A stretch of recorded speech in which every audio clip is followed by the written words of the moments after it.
Hey, what's up, guys? This is Two Nerd Sportscast. I'm Lee, And I'm Joel.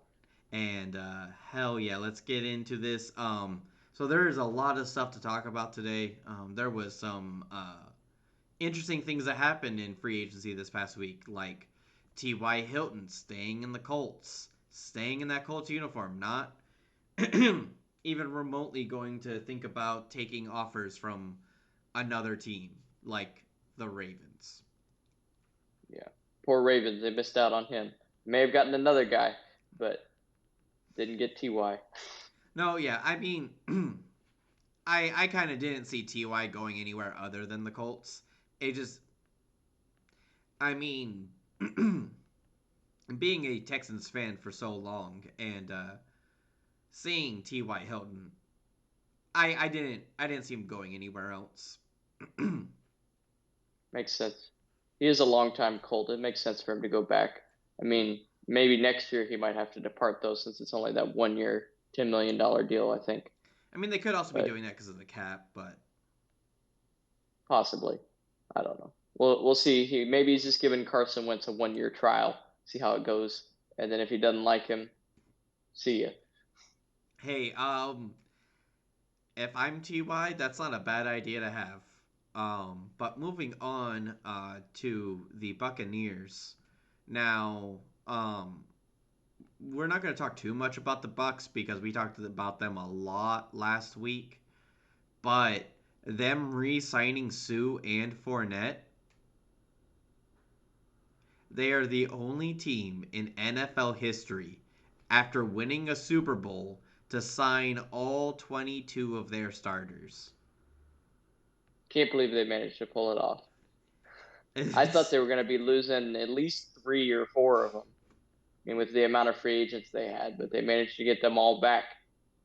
I mean, AB is still out there, and they're struggling with that contract negotiation a little bit. But even if they don't get him back, they just replace him in the draft. Everybody else is back, gang's back together. I don't see why they can't run it back again. no, yeah, and a big reason why they were able to get everybody back is because almost everyone took a hometown discount.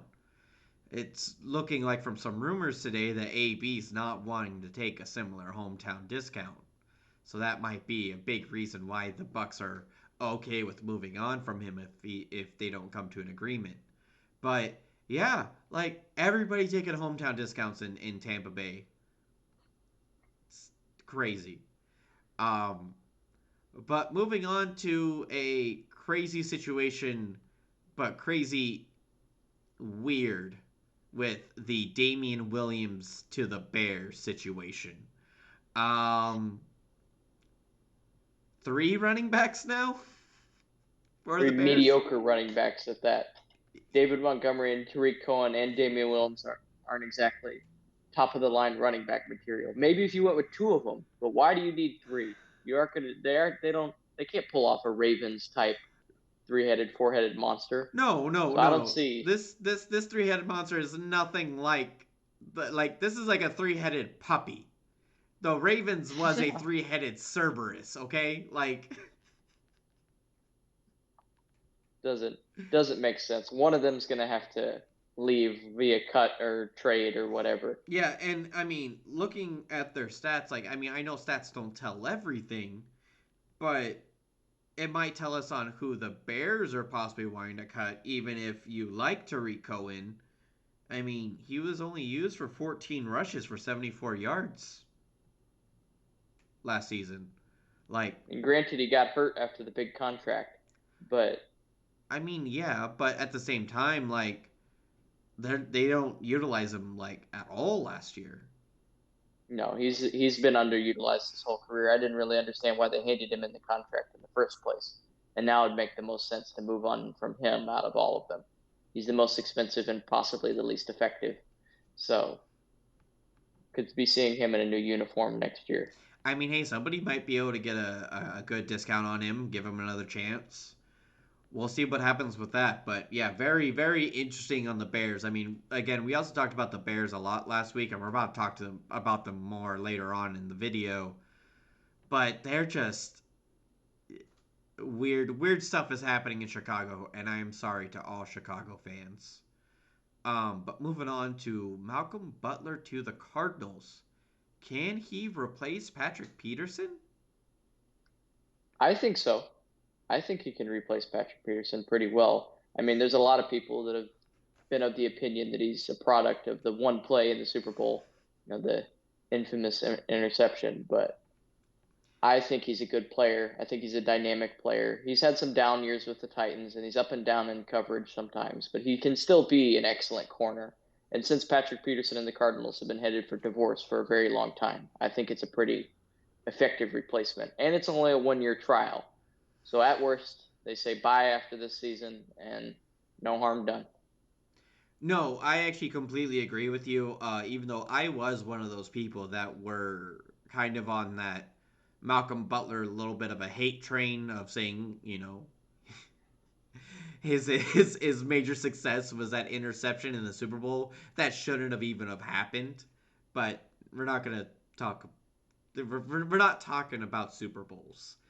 We're talking about Malcolm Butler, but I do think that he has progressed very well. Like looking at last season, I mean, he has similar numbers, if not better numbers, than Patrick Peterson last season, and he's 2 mil cheaper. So where's the issue with this signing? I don't see it. No, I think it's a very decent signing by the Cardinals. Now it's not like splashy or anything, but I mean Patrick Peterson wasn't that splashy either for the Cardinals. Maybe it's because he had didn't like him, and maybe he'll play better now. But I mean that's a roll of the dice. Can't bet on that one. So I do think that Malcolm Butler is a very good pickup for the Cardinals, and I think he'll slot in just nicely for them. But moving on to the Seahawks in the same division, Carlos Dunlap returns. After they cut him from a bigger cap hit, I mean they're still paying him way too much. If I'm not mistaken, it was like 2 years, 16, so about 8 million a year. That's still way too much for a barely above average pass rusher Yeah, who's aging at that. yeah, it was He's sixteen not going point to be six going up. million. Yeah, he's not going to be getting any better. He's only getting older. It's not like he's entering into his prime or something. It's just been averaged to this point. So I don't see the benefit. I No, mean, they're desperate for pass rushers at this point. There's not too many of them left, but not a great signing.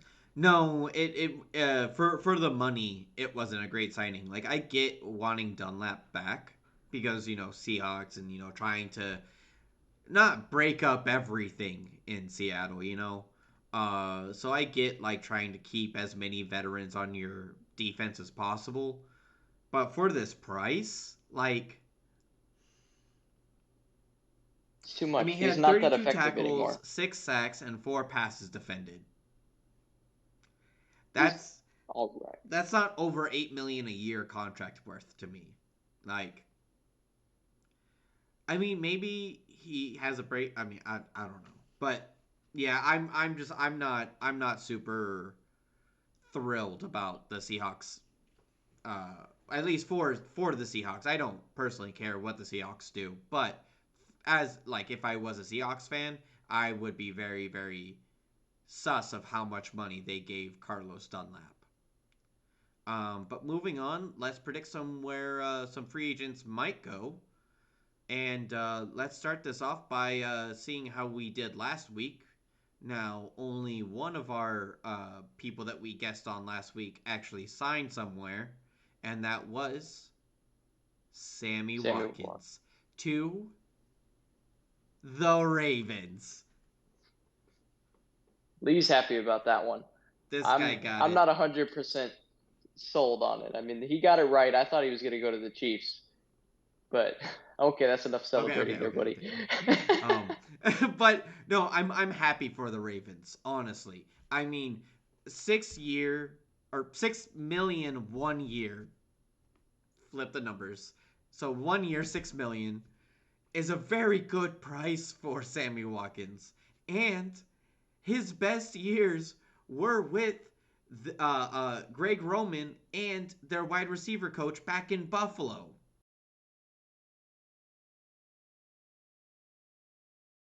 Sorry, no, it wasn't. the wide receiver coach. Yeah. It was the passing game coordinator. Yes, it was a But passing game coordinator who was the same in Buffalo that is in Baltimore right now. And that was his best years. That was Sammy Watkins' best years.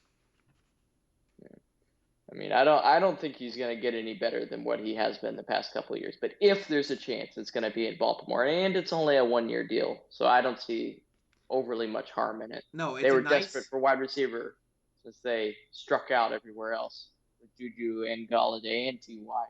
Well, we But also might have figured out why they may have struck out a little bit on some things. Why their uh, free agency hasn't been as explosive as people had hoped.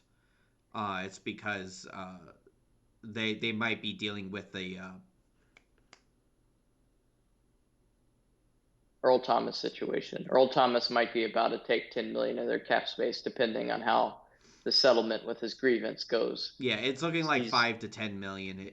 Could be what he gets, yeah, and that and would give them certainly a lot less cap space. We're supposed to have 17-ish right now, I think, if there's no settlement, and it could go all the way down to 7, which means they need to save that for their rookies. So they did not have that much money to play with, so they couldn't be in the running for the big dogs, like Juju and Galladay. But it's the way it goes. no, yes, most definitely. That is 100% the way it goes sometimes. Um, and when you only have seven, I mean, after this is after Sammy Watkins signing, when you only have 17 million and 10 of it can go away, you need about 5 to 7 of it for your rookies. So can't really do too much else. I mean, you could maybe sign one more cheap person, which I'm about to get to. Um, but again, like they're not going to do splashy things right now. But let's move on to predicting some more people. Starting off with Jadeveon Clowney. Now he did went and talk to the Cleveland Browns.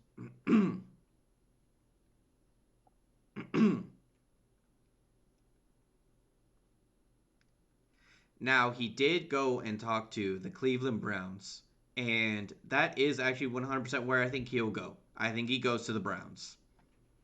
I think so too. Him being paired with Miles Garrett, it's too good to be true for Browns fans and for the organization. I mean, he was best as a second fiddle when he was playing opposite J.J. Watt, and Miles Garrett seems to be just as disruptive as J.J. Watt was there. So maybe Jadeveon Clowney can reclaim some of that potential that he showed when he was with the Texans. Yeah, yeah, it was sure would have been a shame to not gotten rid of Jadeveon Clowney. Would have been a real shame. Um, but yes, no, you are 100% correct. His best years were on the other side of another great pass rusher and a better pass rusher than him, and he didn't have that in Tennessee. Or with Seattle. or Neither with one. Seattle. No, 100%. And so I think going to Cleveland playing second fiddle, he should be real happy with that because his numbers will go back up. Yeah, no, I really like the whole Clowney to the Browns, but let's move on to oh yeah, I guess we could also talk about this gentleman, Jaron Reed. We were actually going to predict where Predict he where was he was going going to to land. go, but he ended up signing with the Chiefs. It's a good signing for the Chiefs, and they got him for relatively cheap 7 million for his. 1 year. Yeah, pairing him with Frank Clark is going to shore up their D line. I like Jaron Reed. He's gotten some hate recently since he signed his big contract, and that's why Seattle let him go because he hasn't quite lived up to it. But I think he's a good player, and I think he'll do very well for the Chiefs. I Oh was hoping the Cowboys might enter into the conversation for him, but Chiefs snapped him right up almost immediately. So no, it was very quick. It was very I like we had already planned out what we were going to be talking about, and then all of a sudden Jaron Reed is signed, and it's just like, wait, what? But I mean, okay, yeah, sure, go to the Chiefs. Um, I mean, yeah, it's going to make their defense a lot better, but I mean, there's still other question marks on the Chiefs. And we could talk about that, when we talk about them later on. And kind of see how their offseason develops, but I'm still a little sus of the Chiefs right now. I mean, like they have a great team and obviously they have a great coach. So yeah, I mean I understand having faith in them, but at the same time, I don't like some of their moves that they have done, and we talked about some of those last week. Um, but let's move on to one of those bad moves that I thought were by the Chiefs is the Mitchell Schwartz. Um, and I think a fantastic team to go and get Mitchell Schwartz on a small contract are the Ravens. So, yes, I am picking another person to go to the Ravens, but it's only because this is going to be a very small contract. And so it's something that they could realistically get by with and still pay uh, Earl Thomas Incoming rookies. Yeah. and incoming rookies. Yeah. Um, so I really like that, and they don't have that much depth at right tackle or on the right at all, really. And they're possibly going to be trading Orlando Brown, which I honestly think they should. If he wants to play left tackle, trade him for good value, and then sign this right tackle. Boom, bada bing, done, easy. No, that would be an excellent landing spot for him. But I would like to see him go to Seattle. Seattle needs some O line help. I mean, they gotta appease Mr. Wilson a little bit, and they don't seem to be doing much on that front. And if they don't hurry up, we're gonna see him say adios to Seattle very shortly, I think. So that could be a quick, easy, cheap way to give Russell Wilson some help. No, 100%. Russell Wilson does need the help. I mean, I could see the Seahawks pulling a trigger on it, but at the same time, like, again, it's another team that I've just been sus of this offseason, so seeing them make a good move is kind of hard. But It's moving fair. on to Casey Hayward. Now, I think that the Jaguars really need a good vet in their secondary, and that is exactly what they would get with Casey Hayward. And they have the money to do it. That's true. That would give them an advantage over the team that I would pick him to go to, which is another AFC South team in the Titans. Titans released their whole secondary pretty much, and they aren't going to be able to replace three starters in their secondary in the draft. So grabbing Casey Hayward would be relatively inexpensive way to grab a veteran that could immediately plug and play as a starter, if not your number one corner. I mean, I don't know what they were thinking when they cut everybody in their secondary. I mean, they cut a Dory Jackson and Malcolm Butler. You can't get rid of your two starting corners in the same offseason. It does not go well. I I mean, no, it doesn't go well, but I'm totally okay with it. Well, Um, we know you hate Tennessee, yeah, but I am not a big fan of those Titans. I'm not a big fan of you guys. You guys. Titans fans, y'all are okay. The organization, there's a lot. We'll get into that another day. But I could see them getting Hayward, obviously. I mean, they need the help. They really do. I just think that the Jaguars could throw more money, and they also need it. And their defense is going to be better than the Titans. So I don't see why not. I don't see why Casey wouldn't want to go somewhere where he will probably be better. Jaguars could be better than the Titans next year. I'm talking about their But defense, not the whole team. I'm saying the okay, defense. got Like, you. I'm not saying that they get a better record. I'm saying the future is brighter in Jacksonville, and their defense is probably going to be better. Yeah. But oh, sorry. I was going to say that depends on if they give him a long term because he may not be there for the future that's bright. If it's going to be 1 year deal, I think he takes the Titans deal because there's a better chance of immediate contention No, that is 100% fair. That is 100% fair. But I think the Jaguars can offer a multi-year contract because if they again they so have the wish. money. Yes. But staying on defense, let's move on to Alden Smith. Now, just kind of playing in the seat of a Ravens fan real quick. You would love to live in magical Christmas land where you could get Mitchell Schwartz, Alden Smith, not pay Earl Thomas, and then still be able, to sign your rookies. But that's probably not going to happen. So I'm not picking Alden Smith to the Ravens, but they do need some pass rusher help. So I could see the Ravens, maybe being in the conversation if they don't get Mitchell Schwartz. I just think they should go after Schwartz more than Smith. But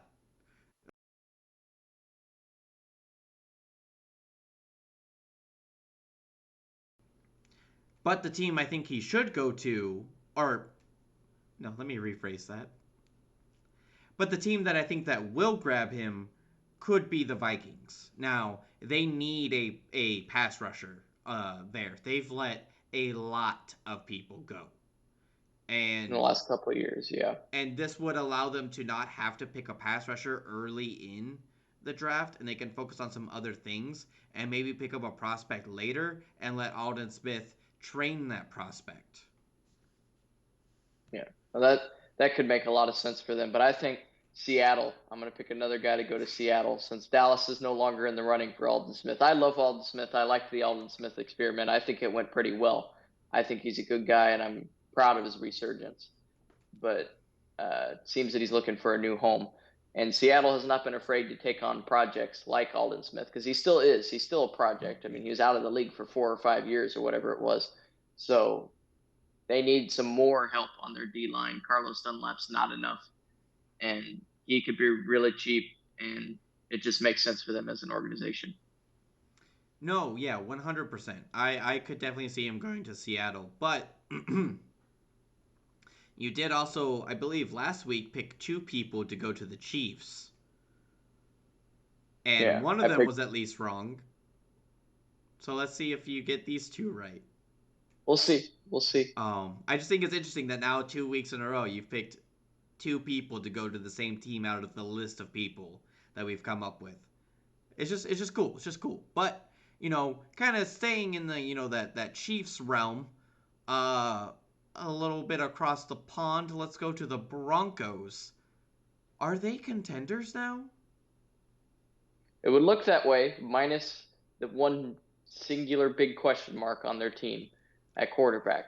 But that defense, with their additions with Kyle Fuller and Kareem Jackson, and then Von Miller's coming back, they managed to re-sign Shelby Harris and Justin Simmons. They got everybody back and brought in more on that defense. We might be able to see very close to what we saw when they won the Super Bowl with Peyton Manning a few years back, with how good that defense was. We might be getting back close to that, Just and dragging the quarterback across the finish line. it could happen. I think Drew Lock will hold them back too much. But if they could get even a halfway decent QB in there, they could really be headed for something special. No, I completely agree with you. The moves that they have made this offseason are insane. Like just stacking that defense and then already having that exceptional weapon talent on the offense, like it if they just figure out that quarterback position, they could go really deep. And I would even be willing if by like the beginning of the season, if they have figured out the quarterback position, like traded for somebody or their draft pick is really good or whatever, right? Whatever happens, if they figure out that QB spot, I would almost want to pick them to beat the Chiefs That would for be fun. the AFC West. Like, I don't know. I've It could I've happen. just I've liked the Broncos moves a lot more than the Chiefs. Yeah, they've still got a little ways to go, and I think they need some time to let everybody gel. So I'm thinking in a year or two, we might legitimately be talking about them as taking over the division. But next year, they could get in the wild card and make some noise if they figure out QB. No, 100%. When at bare minimum that. But let's talk about some other people who are buffing up their defense with the Cowboys. Now they finally addressed their secondary. How do you feel, Joel? Oh, I love it. I've been begging and praying for them to get some safety help for my entire life. They've never ever addressed the safety. Every time we get anybody decent back there, we let them leave. I mean, we let my boy Barry Church leave. He was one of my favorite players back when he was playing. for us. And then we did the same with Gerald Sensabaugh and some of those other guys. We just let them leave every time. And then we don't spend high draft picks at safety. So finally, we're signing some guys that have been successful. We got them both for discounts because they've had some injury issues. So maybe they won't pan out. I mean, Keanu Neal and DeMonte Casey have had the injury issues for sure. But repairing them with Dan Quinn, it could be fun, and we could finally have fixed our safety position, which makes it so that in the draft we don't have to zero in on a position, which never goes well when you zero in on a position. You need to be able to pick best player available. And I think that they did well so that they can not have to do that. No, 100%, especially now. I mean, we're about to get into this, but now with the Cowboys having the Giants and the Eagles right after them, yeah, being able to pick just the best player available is very, very, very nice. Uh, it definitely relieves a lot of pressure, and it also makes sure that the two people behind you don't get that best player available if you are zeroed in on a certain on a certain position. And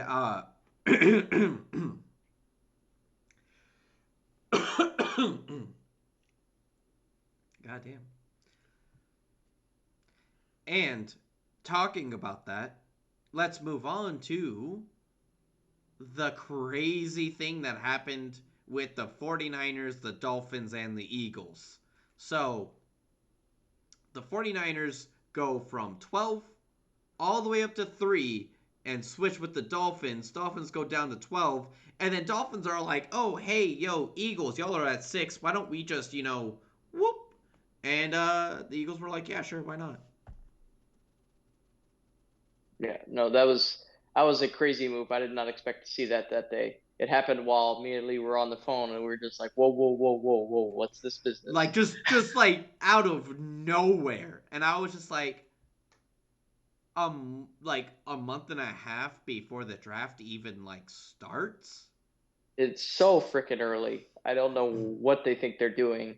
I hate the move for the 49ers. The Dolphins GM must be laughing with glee. He just absolutely took advantage of the 49ers and then got to move up to 6, so they're probably still going to get the player that they want, Because or they, maybe the yeah, second because best they player they that they weren't want they at weren't worst. they weren't picking a quarterback at 3. They just signed Jacoby Brissett and they have Tua. Like, there's no reason Yeah. to get a quarterback. So yeah, the whoever it is, I mean, the the one of two people I think it is we're about to be talking about with the wide receivers and tight ends later, but they can still realistically get either of those guys at number 6. Most definitely. Yeah. And and they got an extra first out of it. Like now they have two. Win, win, win, win, win for them. No, They get 100%. It's crazy. The 49ers lost 2 firsts, and the Eagles, did they gained gain a one of first? the. They also gained a first, right? Mm-hmm. Yeah. Yeah. I don't like the move for the Eagles, though. I don't like moving all the way back from 6 to 12. They need an infusion of talent quickly, and they aren't going to get the same quality of player that they would have at 6 Yeah, but I when mean, moving maybe all the way getting that back to extra 12. pick for next year. I don't know. They could potentially have 3 firsts next year. That could be nice. But they were already sitting at a premier spot this year, and they already had possibly a bonus first next year from the Carson Wentz trade. Three No, firsts is a bit excessive. It doesn't really make sense for them to be trading back when they could have really realistically got, Jamar Chase or Kyle Pitts and finally gotten their answer on offense for a weapon that they've been looking for God knows how long. I mean, I don't even know how many wide receivers that they've picked that have been fails. Nelson Aguilar and Jalen Rager both fails, and they've done numerous other ones before that. So they could have finally answered it, and now at 12, they probably are going to miss again. I mean, I'm not personally ready to call Aguilar a fail yet. Well, he's not there anymore, so he's a fail for them. Oh, I mean, okay, okay. I thought you meant like fail as like a player. I was like, I know you may not be that high on him, but I don't think he's a bust. But for the Eagles, yeah, because he's no longer there. No, 100%. And on top of that, um, the Eagles are moving down to 12, where the Giants and the Cowboys both pick before them. And on Well, I top thought it of was all of hilarious. that, didn't y'all just tank the last game of the season to get the number 6 spot? Sure seemed that way. Just I don't. They seem to be directionless as an organization. No, they are. They 100% are. And so the Dolphins made out like bandits, and the 49ers, I very sus of what they're going to do at number 3. Uh, from all the rumors and everything, it sounds like it's going to be Mac Jones. I mean, I know I was high on Mac Jones, but I don't think he can just come in and start, and I don't think he should be sitting behind Jimmy G. Like, I want him to sit behind like an actual veteran. Jimmy Garoppolo's never proven a thing. He had Yeah, 4 promising games with the Patriots on a team that would later go on to win the Super Bowl, and since then he's done borderline nothing. So except for the time when the 49ers had a Super Bowl team. yeah, And and so it's even then like he was mediocre and holding them back. They could have won that year if they had had almost anyone else in at QB. he lost the game for them. But but yeah, so I don't think Mac Jones sitting behind Jimmy G is going to be all. I mean, it could be beneficial, but it's not going to be all that beneficial. At least not what I would like to see. Where I think Mac Jones could be. I don't think he'll get there with the 49ers just because he's going to be thrown into the fire way too early. Way too early. Because also, what if they're all like, oh yeah, he'll be sitting behind Jimmy G for a whole year. It's fine, and then Jimmy G gets injured. Like he has shown a propensity to do. It just doesn't make sense. And with how bad Mac Jones showed out on his pro day, I hope they realize that it's not too late and they can go ahead and pick, Justin Fields, who had an absolutely glorious pro day, by the way. But I also don't think he's just going to come in and start either. I want him to sit behind somebody that's not named Jimmy G. Still better than Mac Jones. No, no, no. I mean, I definitely think Justin Fields' ceiling is way higher than Mac Jones's. Um, but again, it feels weird. It just feels weird, really weird that they're going to be going after a quarterback that probably isn't ready to start because the two quarterbacks that are ready to start are going before them at 1 and 2. So Giving up two you firsts waste. for essentially the third best prospect this year. It's illogical at best. Yep. And I think, Joel, didn't you have an interesting stat about moving up into the top 5? Oh, yeah. I mean, in the past decade or so, all of the moves up in the top 5 just they don't work out because the Eagles moved up for Carson Wentz. We saw how that worked out. Rams moved up for Jared Goff. We saw how that worked out. The Washington former Redskins moved up for RG3 all the way back in like 2012. Didn't work out. Every time a team moves up in the top 5, doesn't work out. No, yeah, no. And it's because I really feel like they have to give up so much for a chance. And it's like, I don't know if I want to give up that much just for a chance. I want to give up that much for, like a proven person. Yeah. They could have thrown that haul at someone like Deshaun Watson if his issues get cleared up and probably had him, and he's a proven superstar. When you throw it at Mac Jones, and he may or may not even turn out to be a decent starting QB. No, So, 100%. I mean, obviously, yeah, the Deshaun Watson stuff, that has to clear up, see where that goes. But yeah, no, 100%. I mean, I personally, if I was a GM, I wouldn't give up on the Deshaun Watson thing yet because I mean, it hasn't even gotten to like litigation yet. So like, no. there's still so much things that could happen, and will know. I mean, not I don't want to say relatively soon, but like the teams will probably know before the actual verdict, close enough, to whether or not take a chance on them. So I think just pulling this trigger so early, like yeah, if they waited like a week before the draft and the Sean Watson stuff is still up in the air and all that kind of stuff, and then they pull this trigger, it makes a little bit more sense. but like almost a month and a half. It's crazy. It's crazy. And then lastly, I wanted to talk about this change to the 17 game season. I personally like it. I'm sure a lot of fans like it. It's another game. I mean, and they're going to be labeling it as kind of like a premier game because it's going to be AFC, NFC, last year spot matchups. Like the number one overall in the AFC versus number one overall in the NFC, vice versa, all the way down the totem pole. That's really cool. It's That's that's a super that's cool. that's a very good idea. And if this kind of game is happening like right before the playoffs, another thing to get hyped for in the playoffs because the last game for all these people who are probably going to be in the conversation again are going to be playing another team that's also in the conversation. Yeah, it could. There will be a lot of potential Super Bowl matchups in Yeah. those games. And on It's oh sorry. it's a rating dream for the NFL, and they're going to make a lot of money off of it. And luckily, they are giving some of that benefit to the players, Oh yeah, giving them their no. extra game check. The That players are was going to be important. making a lot of money too, especially when after the new media deal goes through, they're going to be benefiting from that as well. So everybody's making money across the board. Everybody. And you want to know something real funny about all this? Guess who is the one team who didn't like the 17th game season?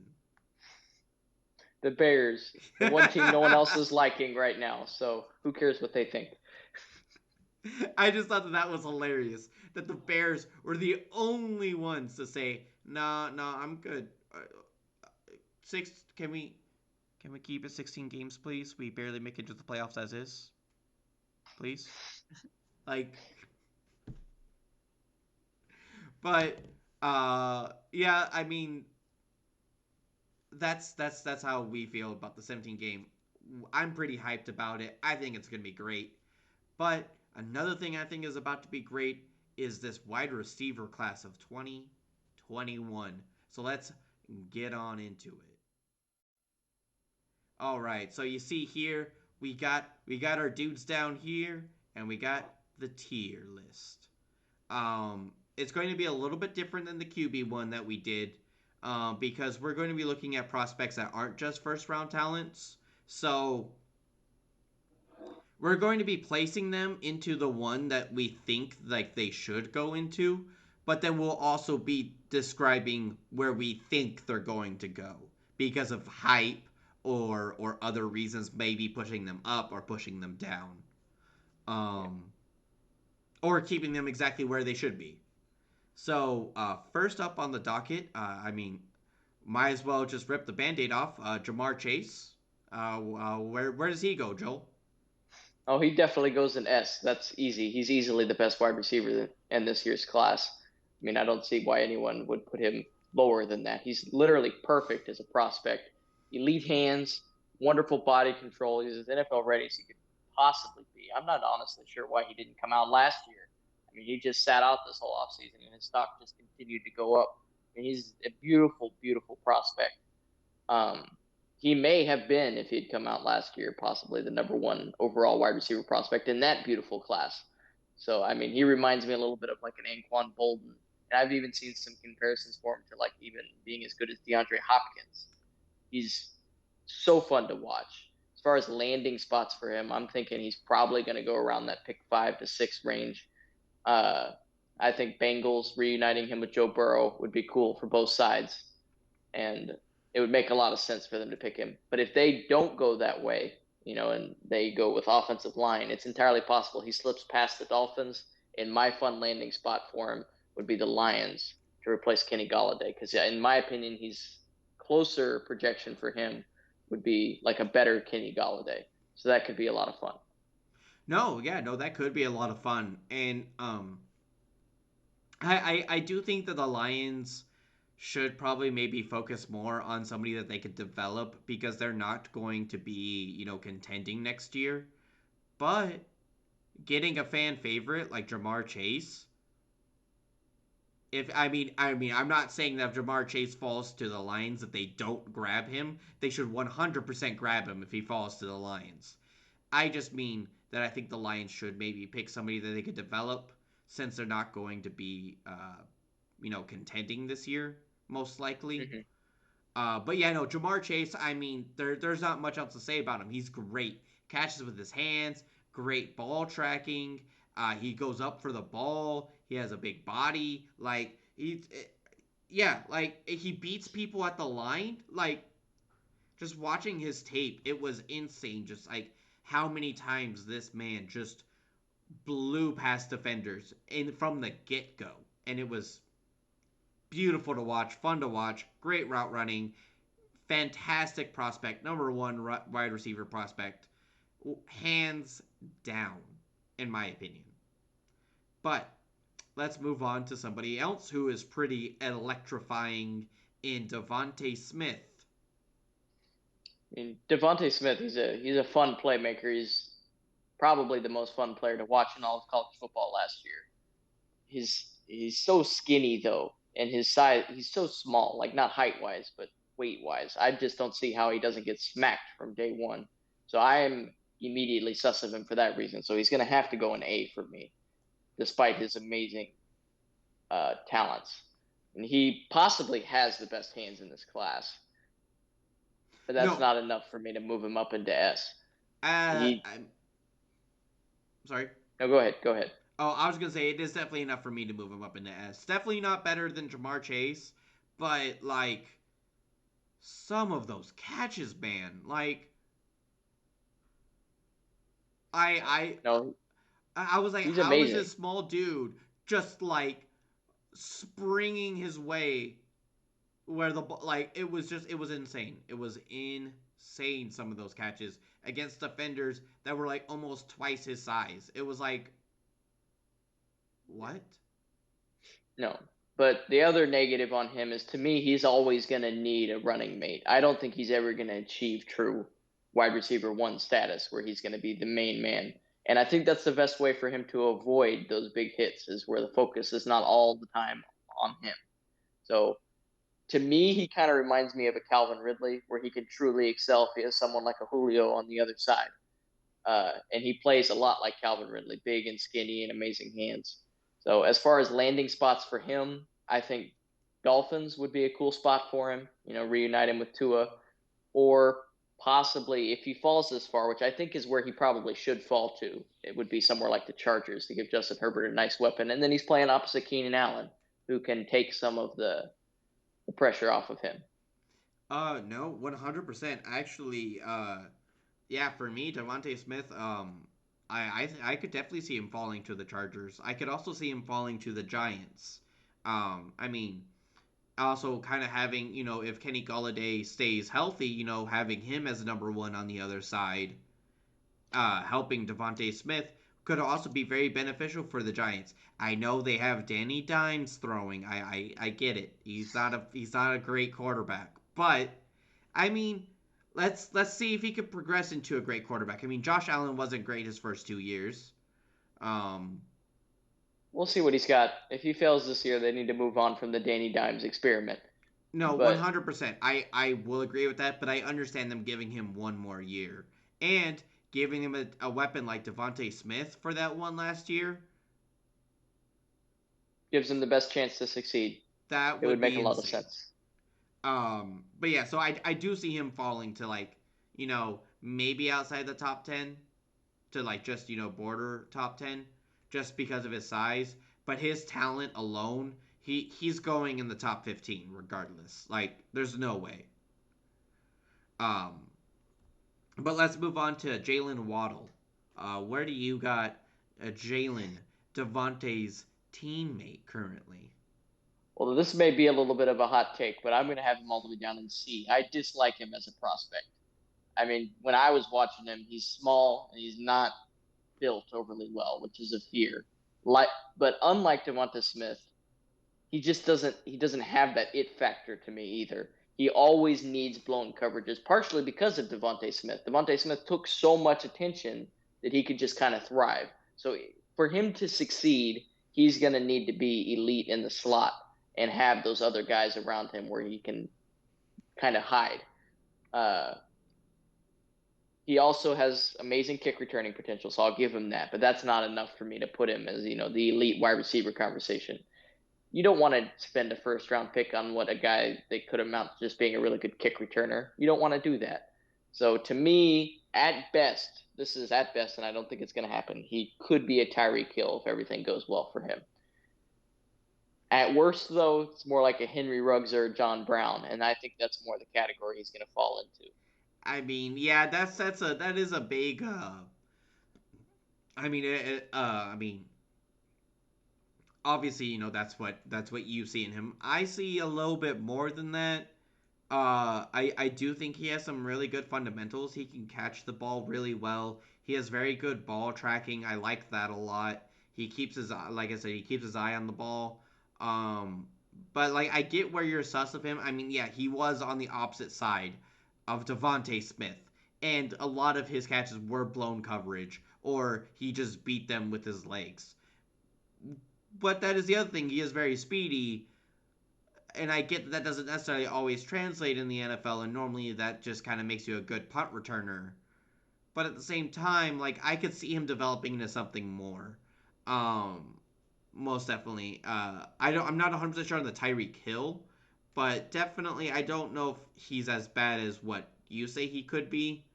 But he's definitely on the bottom of my A tier. Not gonna lie. There are some other people that I am probably going to be putting in front of him. Um, so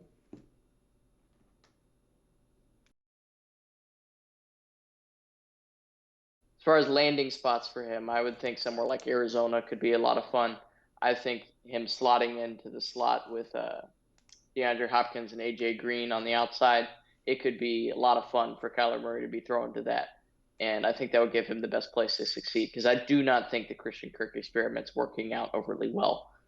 Um, Another spot where I could see him going is somewhere like the Titans. They're going to be needing to replace Corey Davis, and if they can manage to address the secondary, with remaining guys in free agency, then they can afford to do something like that, and that could really push their offense to the next level.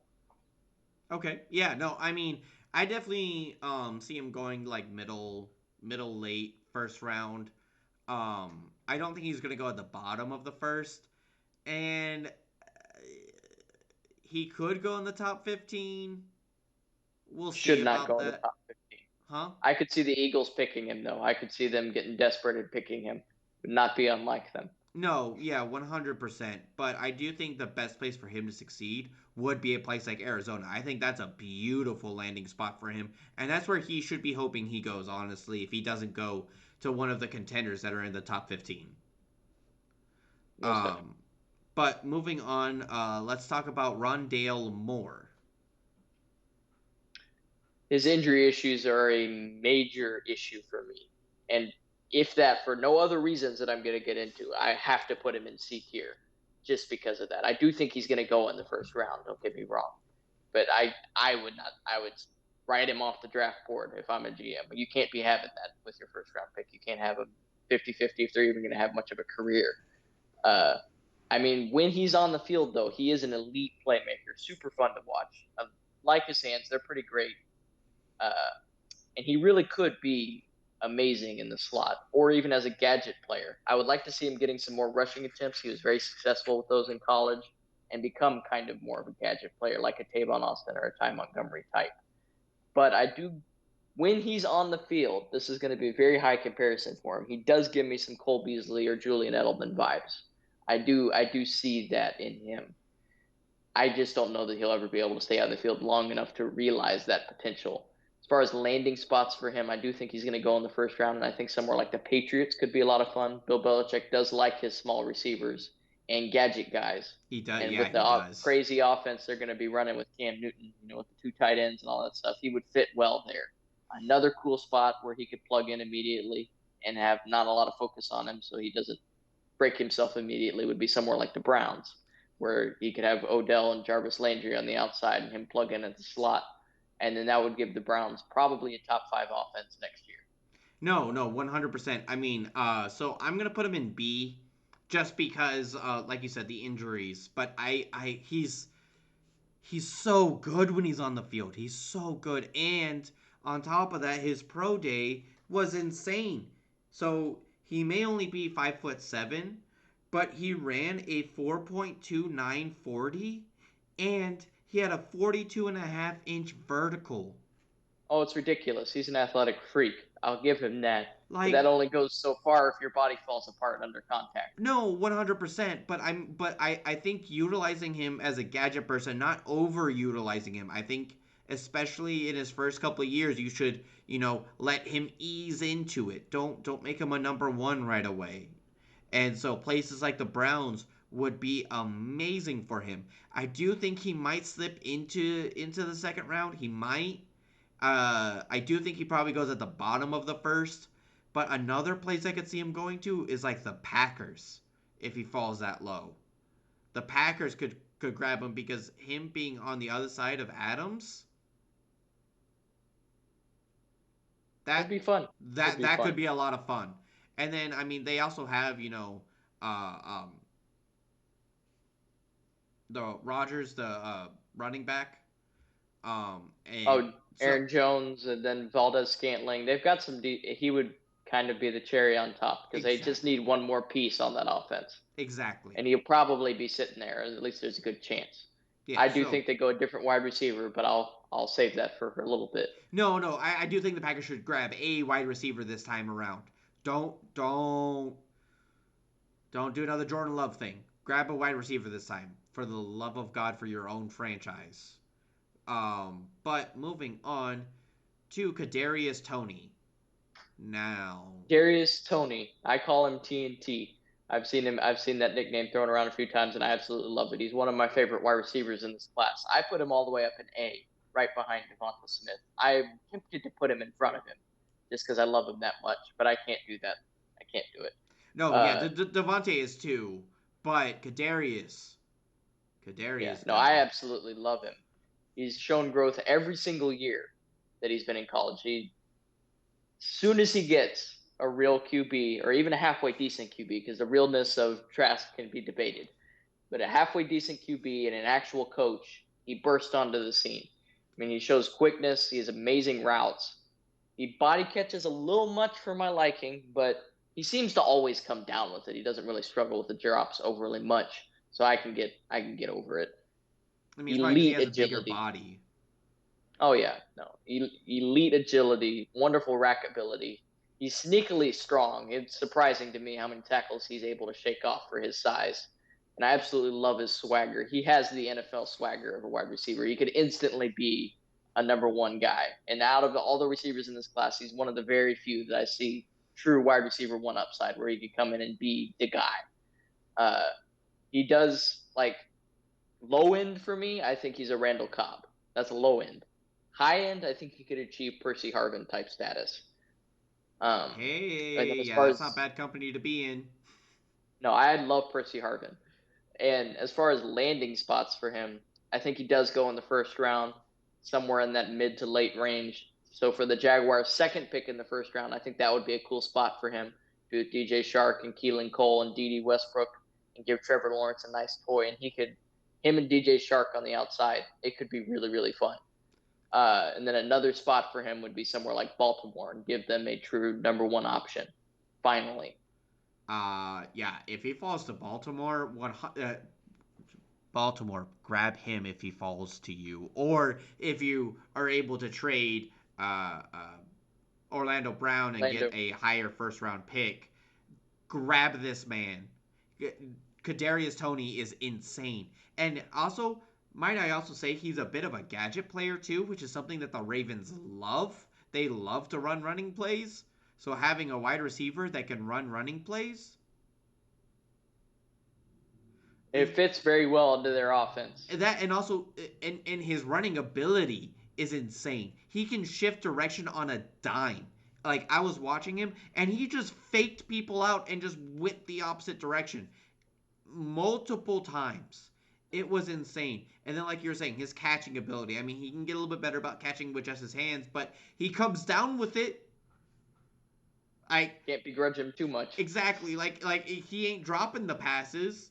And like you said, his speed, his hands, shaking off hits, like this guy, he's a real deal, and I think somebody's going to get some extreme value for him because I do see him falling to the later half of the first round, and anybody that picks him, pick 18 or later, it's a steal. It's a steal for this guy, 100%. Um, but getting off a little bit of the high horse on that, let's move on to Rashad Bateman. Now, where you got Rashad Bateman? I'm gonna climb back up on the high horse after we just came down because I love him too. He's going right back in A, right behind Tony.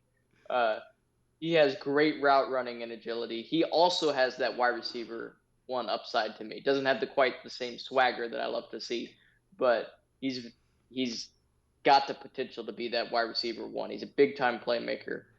He's always open. Every time I was watching him on film, he's open every single time. Where he could get better, he's kind of sucks as a blocker. But then you can develop that as a wide receiver. And if he never gets there, he never gets there. He's a wide receiver. It's okay. And he does not have elite speed, good speed, and he's very, very agile, good rack ability, just not that breakaway speed that you like to see. It's pretty bursty. As far as his hands, they're good, but also not amazing. But he doesn't really have terrible drops, so I'm okay with it. As far as comparisons for him, I could see him becoming someone like Keenan Allen if he ups his route running ability. It's already good, but he could get there. And then as far as prospects, though, I see him as a little bit of a lesser CD Lamb from last year. And I love CD Lamb, not only because he's with Dallas, but I loved him before he ended up in Dallas. Lee knows that. He was my favorite wide receiver last year. Uh, He was for very landing happy when spots the for him, Cowboys got him. He was very happy. very, very happy. I could not believe he fell that far, but we can get into that another day. Uh, as far as landing spots for Rashad Bateman, I could see the Jets snagging him with their second pick to pair with Corey Davis. That could be cool, and that'll make it so Corey Davis does not have to be wide receiver one. I talked about that last week. He's best when he has a running mate, Yes. and the two of them could recreate that AJ Brown Corey Davis dynamic. No, yeah. Uh, then another cool landing spot, I could see him going somewhere like the Ravens also, because they really do need a wide receiver one. And he's more likely to be there than Tony, I feel like, for the Ravens, where they currently sit. And then another spot also would be the Packers. They really need somebody opposite Devontae Adams, and I think he might even fit the Packers better than Lee's pick earlier. And to plug in on the outside, because they don't need slot horribly much with Valdez Scantling, because he can play that slot, so he can be the outside wide receiver, and it would be amazing. No, 100%. I actually do think that um I actually do think that the Packers should, like, if they have Rashad Bateman or Rondale Moore sitting there, they should take Rashad Bateman. But I also think that Rashad Bateman might go before the Packers pick because, again, like you Possible. said, the Ravens are also sitting there right behind the Packers, and Rashad Bateman, yes, he is right smack dab there, right behind Kadarius Toney. I love him. He's amazing. Like, just some of the things, he has great ball tracking, bursty speed, which, I mean, would like to see longevity speed, but bursty speed, can get you out of a tough squeeze and get you open. So I'll still take it. Like, it's still good. And like I said with Kadarius, he can shift direction while running, which is very, very, very nice at making people miss. Like, it is a very good skill to have. Kind of, I feel like sometimes it's underrated by some people, but being able to shift direction like that quickly and on a dime, it, I don't know what else to say. Like, yes, very, very, very good wide receiver. I do see him falling in like the mid of the late first round, which would be a perfect spot for somebody like the Browns or the Ravens to try and grab him, 100%. But moving on to Dwayne Eskridge, where you got this man?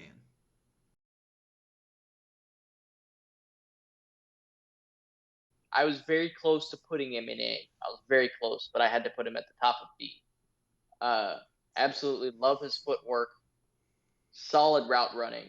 I mean, he's only just now bursting onto the scene also as a small school prospect. So I think he's starting to climb his way into that first round conversation, but he could still go in the second round. Elite speed and agility, solid but not amazing hands. He also has that kick returner potential and that gadget guy stuff. So that's definitely a plus for him.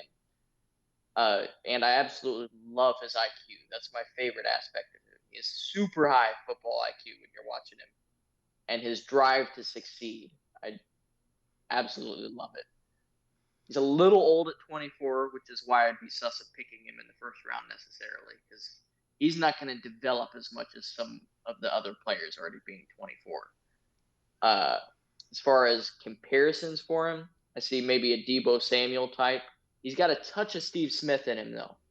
I get those vibes from him a little bit.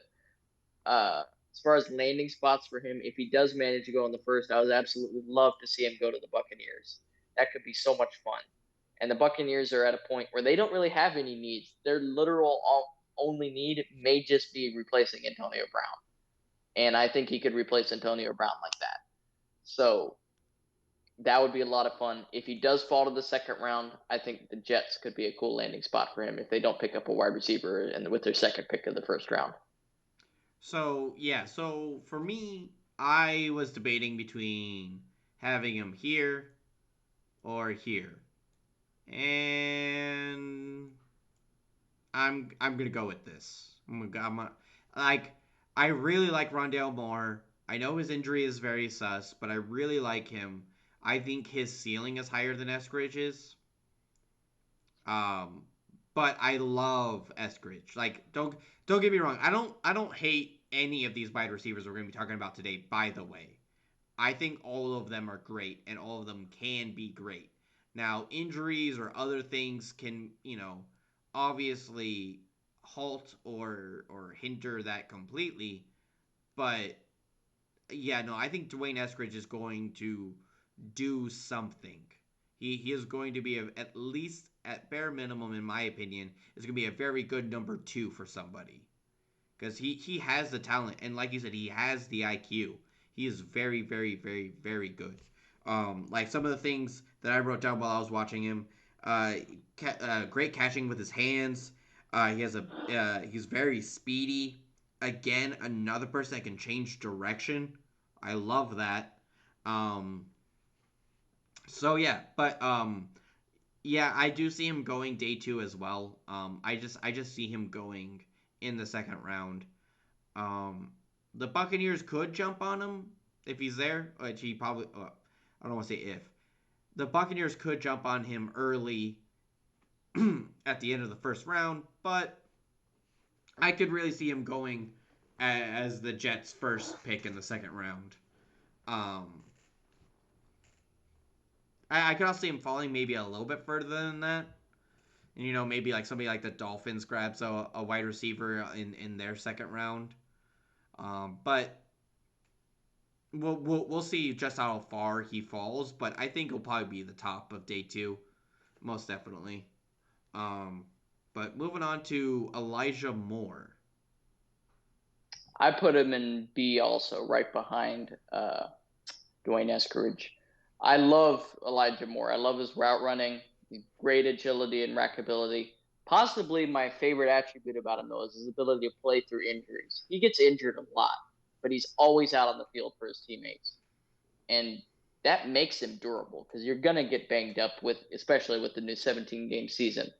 And he just shows an ability to just continue to play through it and continue to play at a high level.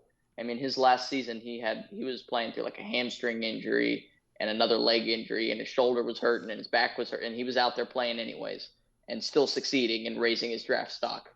Um, Great hands, does struggle a little bit in press coverage, and he's very small, which is kind of a knock, but he could succeed in the slot and be good. We're starting to see an emergence of smaller receivers. Uh, and as far as for his NFL comparison, I see him as a smaller Stephon Diggs, possibly. As far as landing spots for him, I could see him going to Green Bay in the first round, or possibly the Chargers in round two, Okay. and that could be a lot of fun for to give just. I think they need to give Justin Herbert a toy. Justin Herbert's earned that. They may have other more pressing needs than wide receiver, but I think they should at least look at it.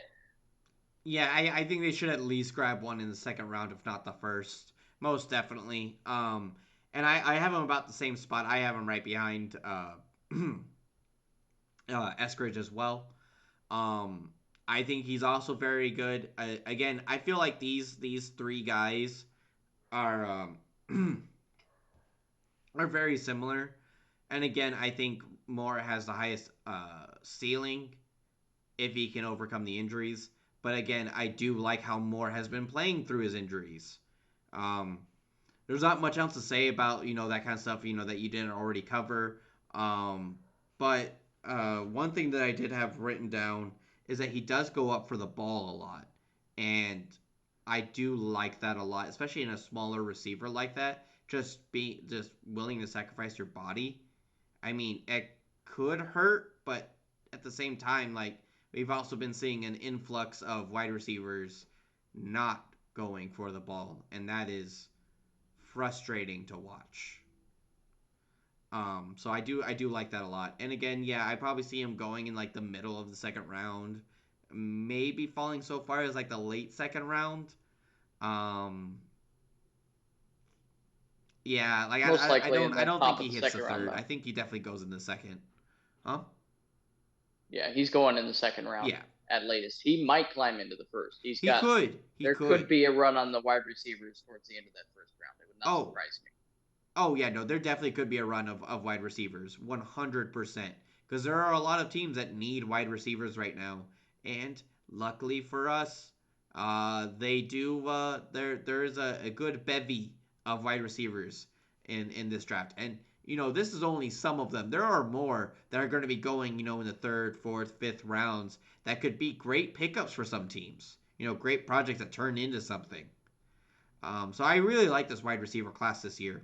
But moving on to somebody who I am definitely jumping back onto the high horse for, Amari Rogers. I put him in B right behind those other two guys, so I'm still putting him above, Waddle and Rondale Moore. I love Amari Rogers. No way is he going in the first round. He may not even go in the second. I think he deserves to go that high. I do think he's an excellent prospect. Absolutely love his hands and his ability to go up and get it. He does struggle with the random drops, which is probably why he's getting pushed back a little bit. But a lot of NFL wide receivers have the small case of the drop C's on occasion, so I can look past it. Juju. Uh, he's yeah, he's an absolute athletic freak like these other guys. Wonderful pro day, and he really burst on the scene. But I knew about him long ahead of time. I just want to say that Lee knows that. I talked about this guy during the regular season. Uh, he's great rack ability. He doesn't struggle to shrug off contact once guys actually get their hands on him, but he's elite at making it so they never get to touch him. So give and take with that one. Uh, route running is good, and it's improved every single year that he's been playing. I mean, he could be possibly a better Ty Montgomery to me with that gadget in him. And if he stays just at wide receiver, I could see him being equivalent to like a Deontay Johnson for the Steelers. As far as landing spots for him, I like Washington grabbing him in the second round, uh, or possibly the Ravens in the second. Another fun move for him, though, is because he does have that gadget specialty to him where he could just be a star and elite as just that extra piece. So any offense that wants to grab him as just a fun extra dimension, i.e., the Cowboys, if they want to do that, get him for a fourth receiver and possibly replace Michael Gallup, or the Chiefs possibly in the second round if he's still sitting there, or even if in the first if they want to, because they also don't have that many. I would not be opposed to that. And then the Buccaneers also same position on them. If they want to grab a guy for the slot to replace Antonio Brown, that could be the answer. No, 100%. Me personally, I'm putting Amari Rogers right there. Right there. I don't think he goes day one now, but I like him more than Jalen Waddle. I like him a good bit more than Jalen Waddle.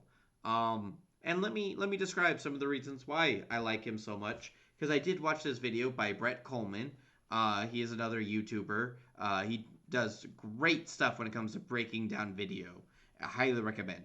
But one thing that I thought was very interesting was is that Amari Rogers is the son of T. Martin.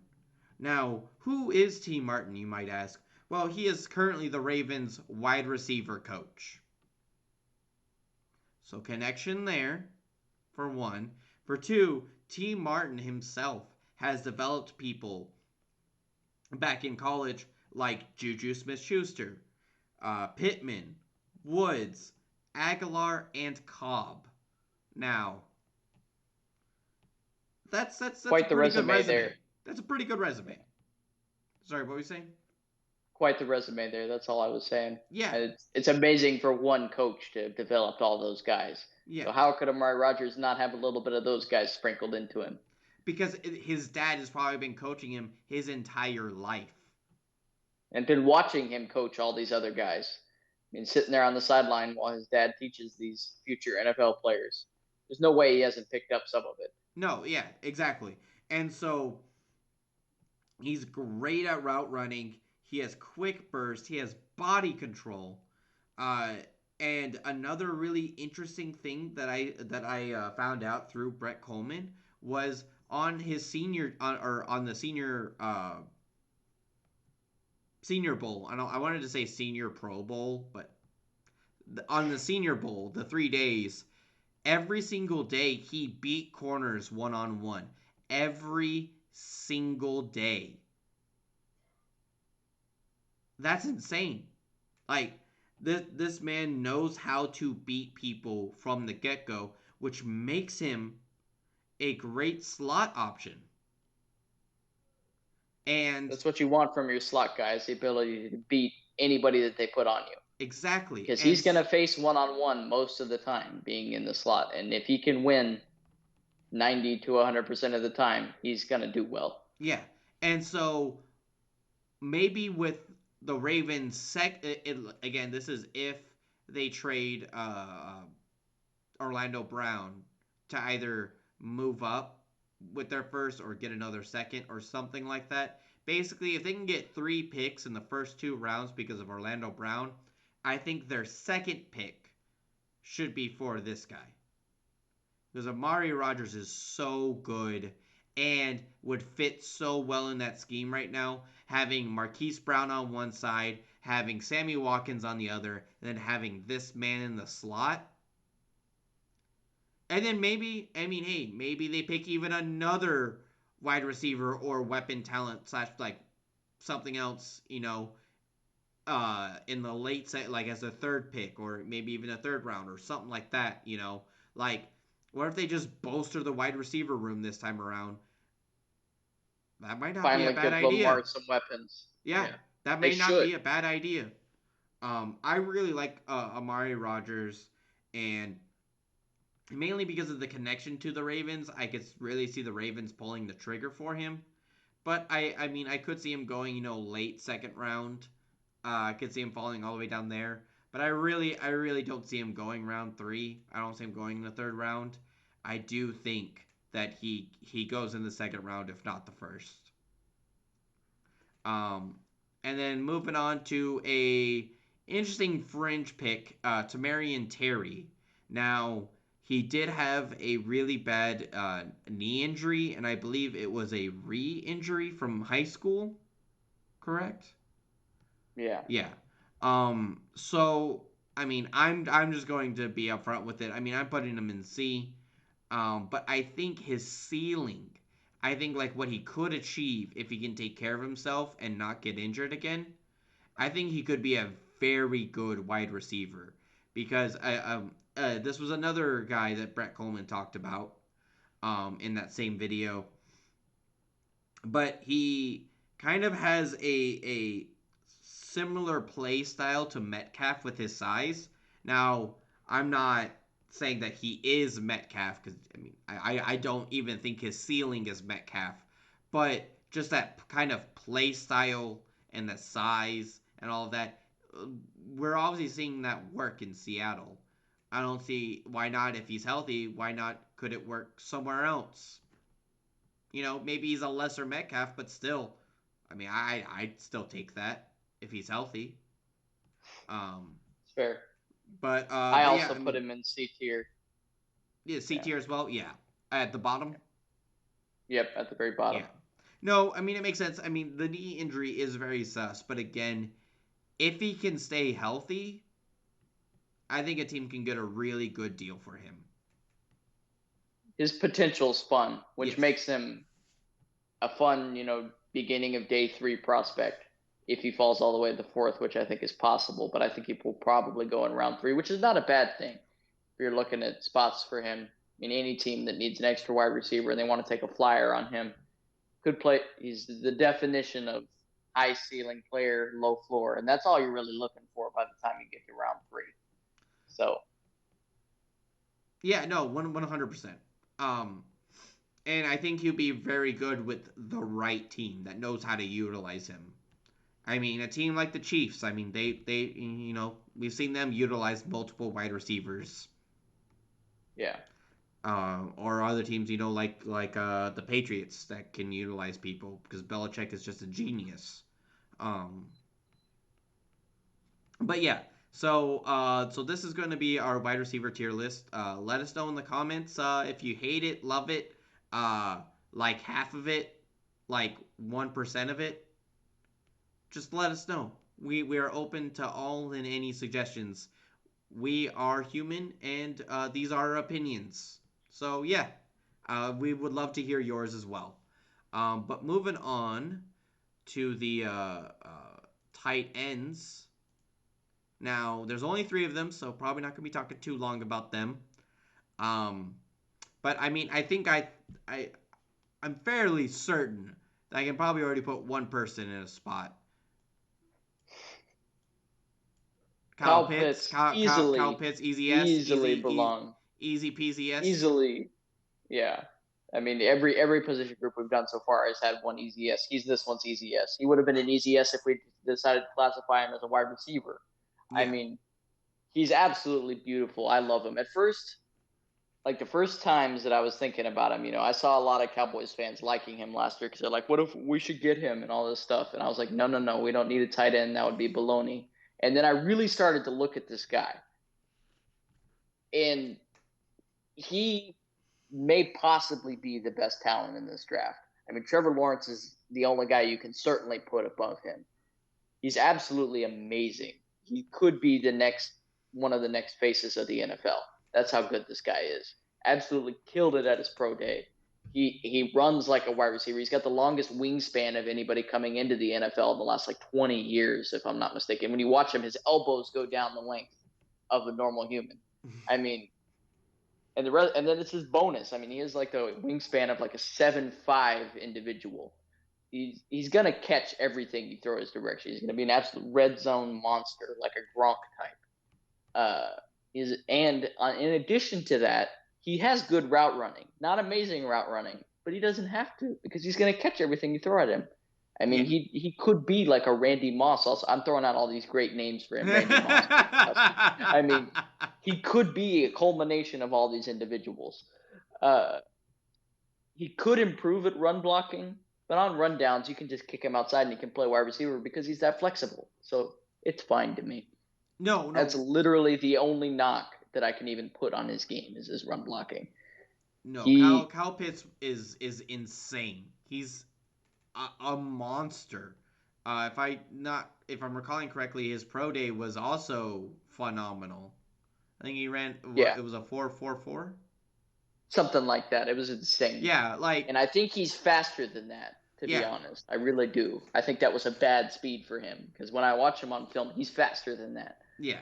And, Uh, and and that's insane to say about a tight end. Yeah, which Like, is why for his actual NFL comparison, I make him a more athletic Travis Kelsey. oh, That's where I put him. As far as landing spots for him, I'd love to see him land with Dallas. I do think he's probably going to go earlier than that to either the Bengals or the Dolphins.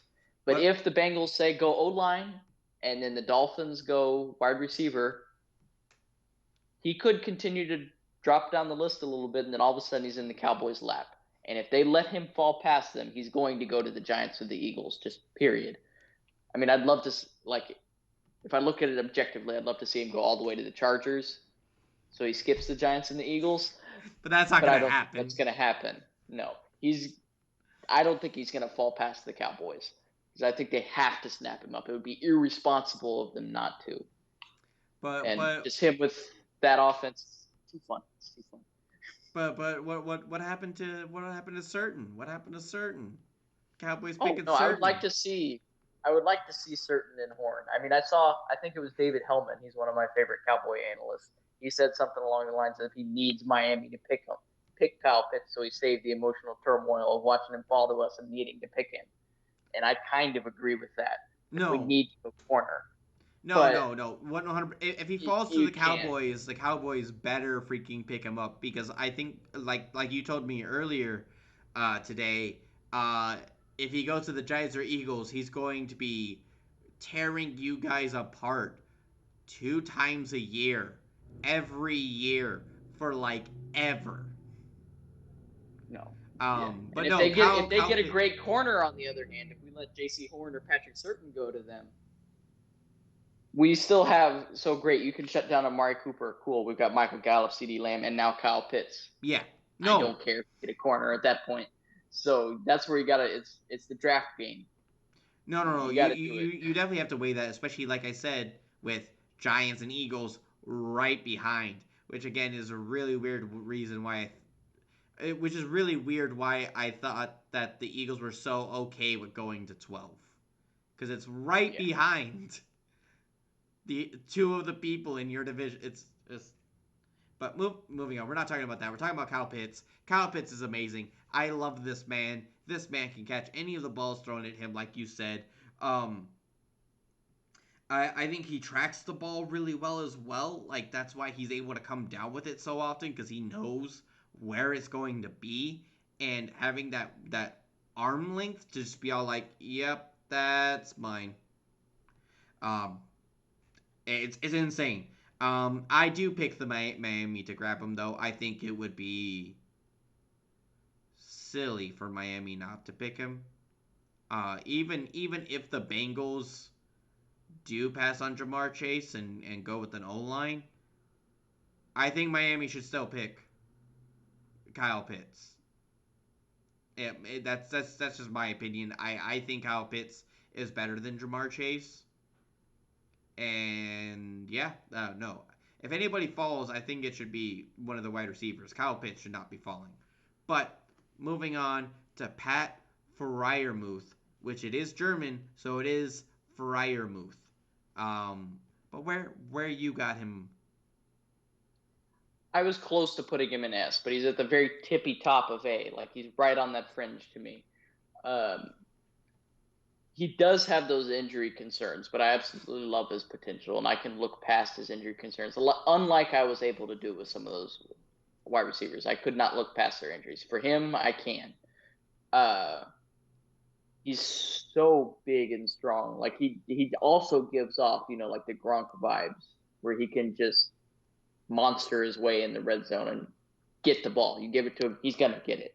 He does give off that great hands and concentration, possibly better concentration than anybody else in this class. It's like the ball's in his area, oh, it's mine. Uh, Excellent route running, the best route runner possibly in this class out of everybody, including wide receivers. And he needs that because he's a little slow. He is. But I mean, we've seen Jason Witten as slow as molasses, my guy right here. And he was the best route runner in the league for most of the time he was there, and he got open. And I think Freiermuth can do, that's how you say it, right?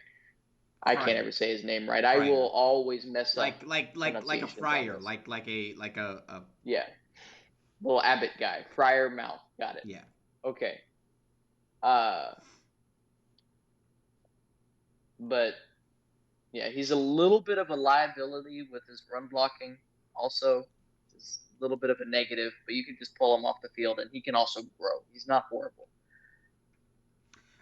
So yeah, like you said, the injuries are a little sus, but he's still. I think he's still the second best tight end in the draft this year. in this class. Yeah, Yeah. like he is so good. Um, and I also get kind of Gronk vibes from him, just with the clutchness of being able to catch some of these balls, and then on top of that, just like his power running, like when he has the ball, just being able to just power through dudes is has just been insane to watch. Um, now, I think he can fall to somebody like the Cardinals. I think the Cardinals could use a better, big tight end like that. Give Kyler Murray a big target. Other than getting a wide receiver, I still think getting a wide receiver might be better, but I could see him falling to around that point in the first round. That's kind of like the area that I see him falling to. And if somebody around there needs a real big strong weapon, I think they pull the trigger on Fryermuth. Yeah. And to go back to his NFL comparisons, I see him as kind of like a Hunter Henry Yeah. or maybe a Zach Ertz. That's really my comparisons for him. And in that mold, I could see him going to the Chargers even that early in the first Oh. round to replace Hunter Henry. I mean, I've been trying to mock different weapons to Justin Herbert this whole time, but I would be cool with seeing him get a tight end. Tight end really can't be a quarterback's best friend, and that Herbert feels kind of lonely over there. So get him some help. And No, then no, another landing 100%. spot for him 100%. The would Chargers be need to give him a weapon. Need to give him a weapon this offseason. Um, yes, but moving but on to the final dude. Oh, sorry. no, I was going to say last landing spot I have for him is Jacksonville with their Oh, second pick in the first round. Give okay. Trevor Lawrence somebody. Right on. Hey, yeah, I mean, I could see that too. Lawrence would also need a big dude to throw to, and that would be pretty good. Um, moving on to Brevin Jordan though. What you got on him? Brevin Jordan, I struggled with putting him in A and B, but I think I'm going to put him in A. Uh, he's extremely versatile. He can line up inside, outside, wherever you need him, and he is the best run blocker in this tight end class pretty easily. Uh, he needs some growth as a route runner. He does. He's not great.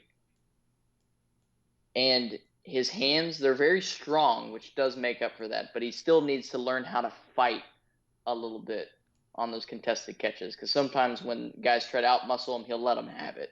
I don't like that aspect. But once he gets the ball in his hands, he has great rack ability.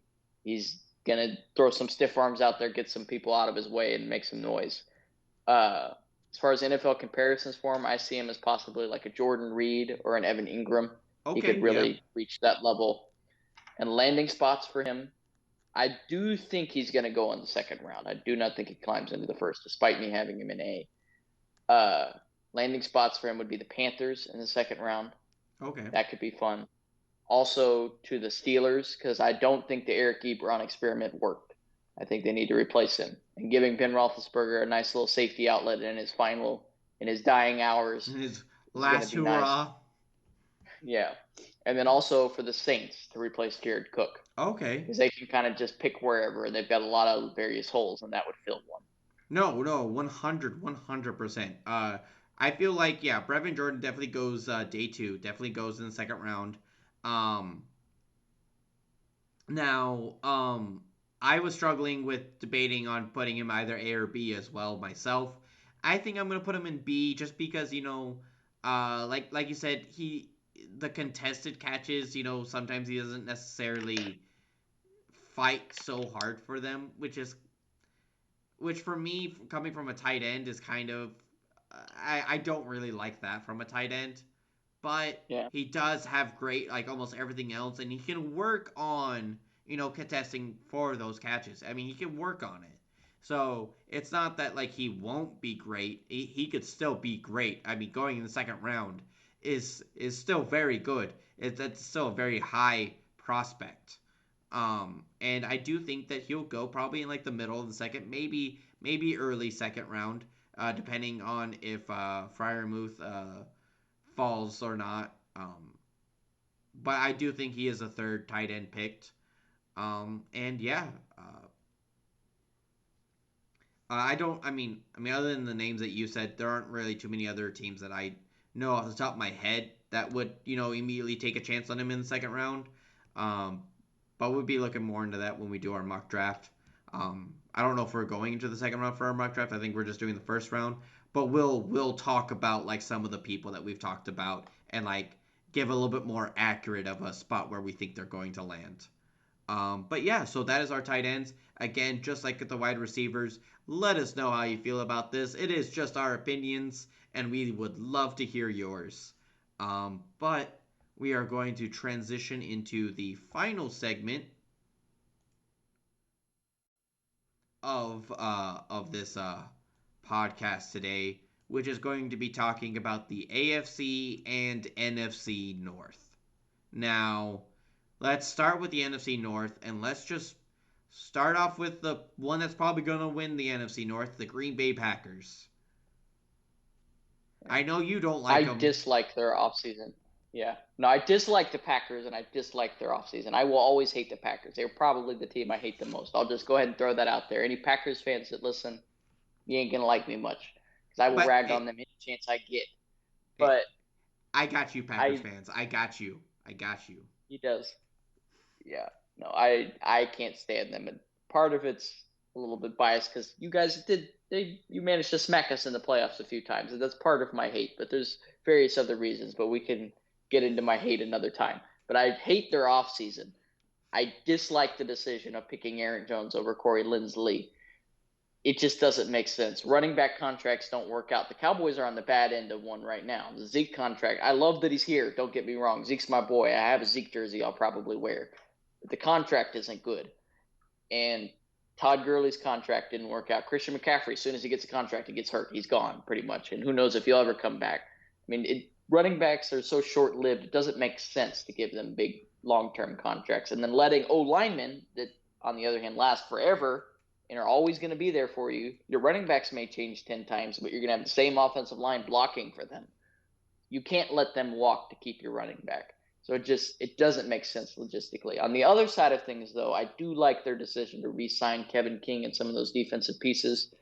I think overall their defense is going to be fine. I think the scheme was the issue last year. I hate No. Mike. Yeah, he's going to rant about that in a second. But I do like the decision to bring him back. But I do think the Packers are having one of the worst off seasons this year.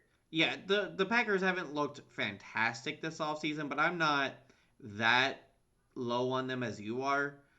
Because I mean, yes, letting Corey Linsley walk is really, really rough. But maybe, their other center, maybe they have faith in their other guy. Maybe he showed something.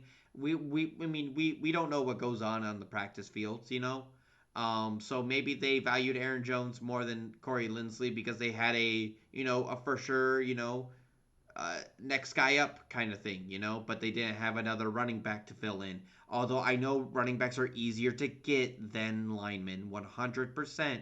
But I just meant like on their team currently. So I'm not as sus of the Aaron Jones signing. I do understand why one would be hesitant about it just because, yeah, like on the surface, keeping a running back and letting a center walk is very weird. It's very, very weird. But it could still work out for the Packers. And the Kevin King thing, yeah, great re signing. He was not the problem. The scheme was. The defensive coordinator was the problem against the Buccaneers. Uh, that play when Kevin King was blown out, I think by Chris Godwin right before the second half, that was a scheme. I have watched that play multiple times, and it was the placing of the players and like where they were supposed to go and like the people they were supposed to cover essentially was just terrible. It was a terrible thing. Uh, uh, they should be happy that they moved on from their defensive coordinator, which that is one thing that I really like their offseason. I really like them moving on. And the guy they got, I mean, he could be an experiment. I forgot his name, but I think he was somebody from college. Um, so like see if that works out. And I think he was like a linebackers coach or something like that. Something to do with I don't linebackers. remember. Yeah. But again, like, hey, like take a chance on a young guy, see what he's got. Would have liked him to take a chance on a different young guy. I think there was like a guy from the. I think there was actually a guy from Wisconsin, from the Badgers, that they could have gotten, but I think he stayed because he likes where he is in college or something like that. But moving on, like I think that depending on what they do in the draft, their future can still be bright. And on top of that, they also don't have to do too much to continue to beat the people currently. Actually, I'm gonna redo that because you messing with it was Oh, sorry. no, you're fine. Um, shit, where was I? You're gonna say staying on top of the NFC North. Oh yeah, I have no doubt that they'll stay on top of the NFC North because it's really not that difficult to do. To be fair, I mean we're about to talk about the others, but like I'm a lot more sus of all of the others off season minus one, and the one that I'm not sus of has almost zero chance next season. So Yeah. So let's move on to one of those sus people of the Chicago Bears. What are you doing, Chicago Bears? What are you doing, Chicago? I They don't may be the understand. biggest loser, almost no matter what. They may be the biggest loser of this offseason. I like Andy. I said that last week. I do. He needs to be a career backup at this point, though. He's not the answer, especially for $8 million more expensive than what Mitch Trubisky signed. Trubisky ain't the answer either, but for the price that he signed with the Bills, you might as well just keep him. It No, doesn't. You let him go to get Andy, who's may or may not even be an upgrade, and if he is, it's minuscule. And you I'm have to very get sus rid of of him being an Kyle. upgrade, even from Mitch Trubisky. Yeah, and you have to let your all-star top 5, top 10 corner go in Kyle Fuller. You have to say sayonara to him, To get Andy Dalton, and then Kyle Fuller dances on over to the Broncos, and the Broncos are just laughing at them. the I don't know if Broncos the are Broncos like, had something on Chicago. They signed him 36 minutes after he went into free yeah. agency. You don't see free agents sign that fast. Everybody was like, "How do you, how?" It just doesn't make sense. And then retaining Allen Robinson. Now I get it. Allen Robinson is great, But but give that paying man him a the amount of money contract. when he's not even actually happy to be there, he signed his tag because he's a relatively unconfrontational player, but he's not happy to be there. No one's happy to be in Chicago. Chicago's a depressing place. So you at least need to be a good team to make your players happy, and they aren't accomplishing it. They're directionless. They're going to be horrible. They're going to implode, and you manage to waste one of my favorite players in Khalil Mack. Yeah, and I just don't understand how Russell Wilson was their guy, right? Like that was the guy they're going after. They don't get him. Plan B is Andy Dalton. You should have been freaking playing Z. What? How is he the second option when you lose out on Russell? I Like, liked them throwing the house at Russell Wilson. I yeah, did. The report of them offering 3 firsts. It was very steep. But if they had done that, I could have possibly put them in contention for next season for the Super Bowl. Andy Dalton does not do that. Andy Dalton may not even put them in wild card contention. no, I don't think any NFC North team other than the Packers are going to the playoffs next year. No, Especially with 17 games. no. The Bears by, squeaked into this past season. With another game, they would have been kicked out. Yeah. I don't see it. And also like why isn't like Deshaun Watson your second option or Jacoby Brissett or Tyrod Taylor or Or Ryan Fitzpatrick. Ryan Fitzpatrick? Like there's so many other names I can name other than Andy Dalton as my second option. And like you pull the trigger so quickly on Andy Dalton.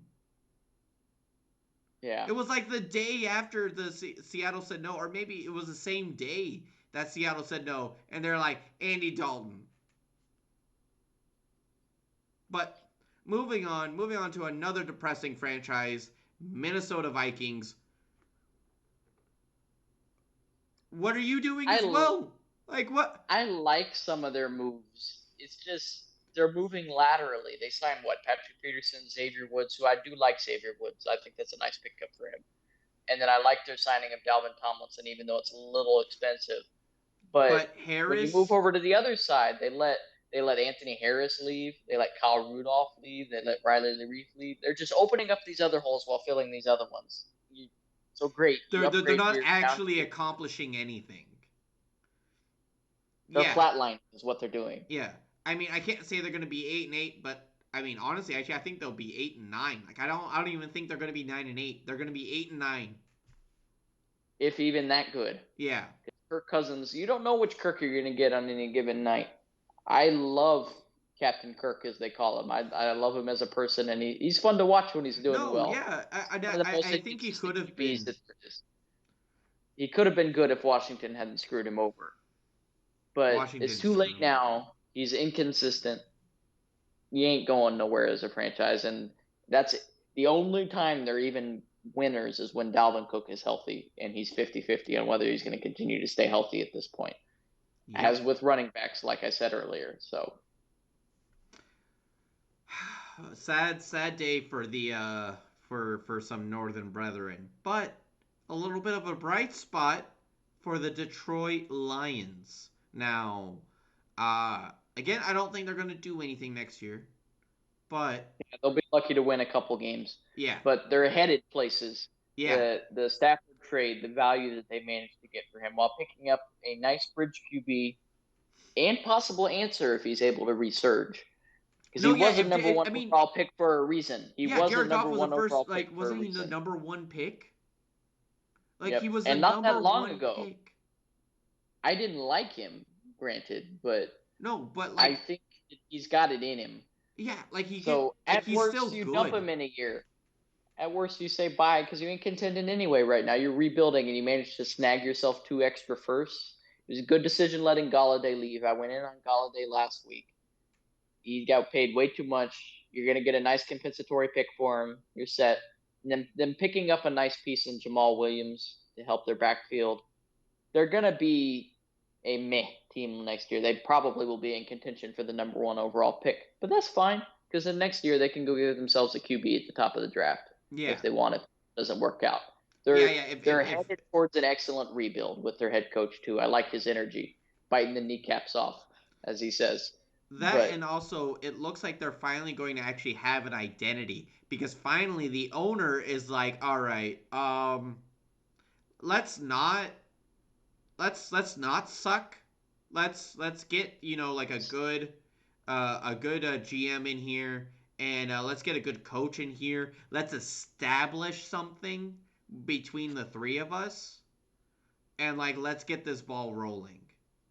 yeah, And good so job. it definitely seems like the future is bright for Detroit Lions fans and for the city of Detroit in general when it comes to sports, or at least when it comes to football for this because like like you said, if Goff works out at all, if Goff is their starter for more than just next year, period, they made out like bandits with that trade. If he is their starter for even 1 year more, like because they got so many picks because of the Goff's huge contract that letting him go, okay, whatever, we're not contending anyway, or oh shoot, you could actually be good. All right, yeah, let's go, let's do this thing. And now you don't have to waste a really high draft pick on a quarterback. Well, I say waste, but you don't have to use a your really high pick on a quarterback. You can use it to fill your other stuff. Yeah, And on top of that, with kind of like what the Rams are kind of heading towards right now, I mean, I don't know if they implode this coming year, but they could implode the year after that. And then what if they have a top 10 pick because of the Rams could happen. in There's about to be a 2022? mass exodus over there. Yeah. It's about to be. So we'll see. Moving on from the NFC, let's go over to the AFC side, which is a little bit brighter than the NFC in my opinion. It's a lot more competitive at least. With the the Browns getting John Browns Johnson, Troy Hill, McKinley, like and Malik Jackson. and Yeah, no, and they Jackson. killed it. They killed it in the offseason. They're easily one of the winners. They can lay an egg on draft day for all I care, and they can still be one of the winners. John Johnson alone, the minute they signed him, I was like, oh, it's over. They win. Yeah, I especially if they especially get for the Clowney money. as well. Oh, if they get Clowney, they could trade all of their draft picks for nothing, and I wouldn't care. They could just say, oh, we don't need him, and they would still win the offseason very possibly. They Cleveland's headed somewhere with Stefanski. I'm Stefanski excited to is see where they're going. I love Stefanski. He is great. He was able to establish his coaching like the way he wants to coach in 1 year without a legit off season. Like that's crazy to me. Like I don't understand how you can't be high on a guy like that because he won a playoff game without even being there. Like I just and against a rival in their home, in the rival's home. Like it's insane. I love the Browns. I love what they've done. I think it's amazing. And they're gonna be they're guess what, Steelers? They ain't the same old Browns. They ain't. No, not anymore. Um, But let's move on to the Ravens. Now, they did have some big departures, with Ward and Ngakwe and Judon, but they did get Wolf and Bowser back. I mean, those are two very good guys to keep. And they got Sammy Watkins on a phenomenal deal. And Yeah, we kind of no, learned why their offseason has been less than spectacular. they've had a offseason just kind of they're maintaining the status quo. I like the people like I like their decisions to let those guys go. They all got overpaid, in my opinion. It was a good decision to let all of them get overpaid by other people. They're gonna have some nice compensatory picks next year for those guys Oh, and maybe be able to 100%. reload and getting Watkins and retaining the cheaper guys. That's what you need to do as a contending team. You let the big expensive guys that you can replace go and keep the cheap guys. And they managed to do that. So it's not a horrible offseason like some people are pegging them. I read a rankings the other day that gave them a solid F for the offseason. That's too low. I would give them like a C plus ish. Yeah, I You know, mean, it's I think just the like Watkins deal alone gets them at least a passing grade. that's what I would think. They passed. They Yeah, passed the check this offseason. and Just they and did not do amazing. and it is predominantly because like what we said earlier with the whole Earl Thomas thing. Like that could really hurt them. That 5 to 10 million gone. Like Yeah. they have to be cognizant of that or they have to be aware of that. I don't know why I can't say the word right now, but they have to be aware of you know not having 5 to 10 million. It makes it a little bit harder to sign some people. It's most But definitely true. I like where the Ravens are. They obviously have a great team and a great coach and a great quarterback and a great running back room. I I mean obviously they need a pass rusher and they need some more wide receiver help. But I think they can get that in the draft easy. And like I said, if they get Mitchell Schwartz, then boom, that's their O line fixed for at least this next year. Worry about it next year. Um, With those compensatory picks, that's when you worry about doing that. Just exactly, survive this year with the mass departures, and then you're going to be okay. exactly. And I think they very well could. I mean, EDC is a phenomenal GM. If anybody can do it, I think he can, and I think they will draft very well. I think they know what they need and how to get it.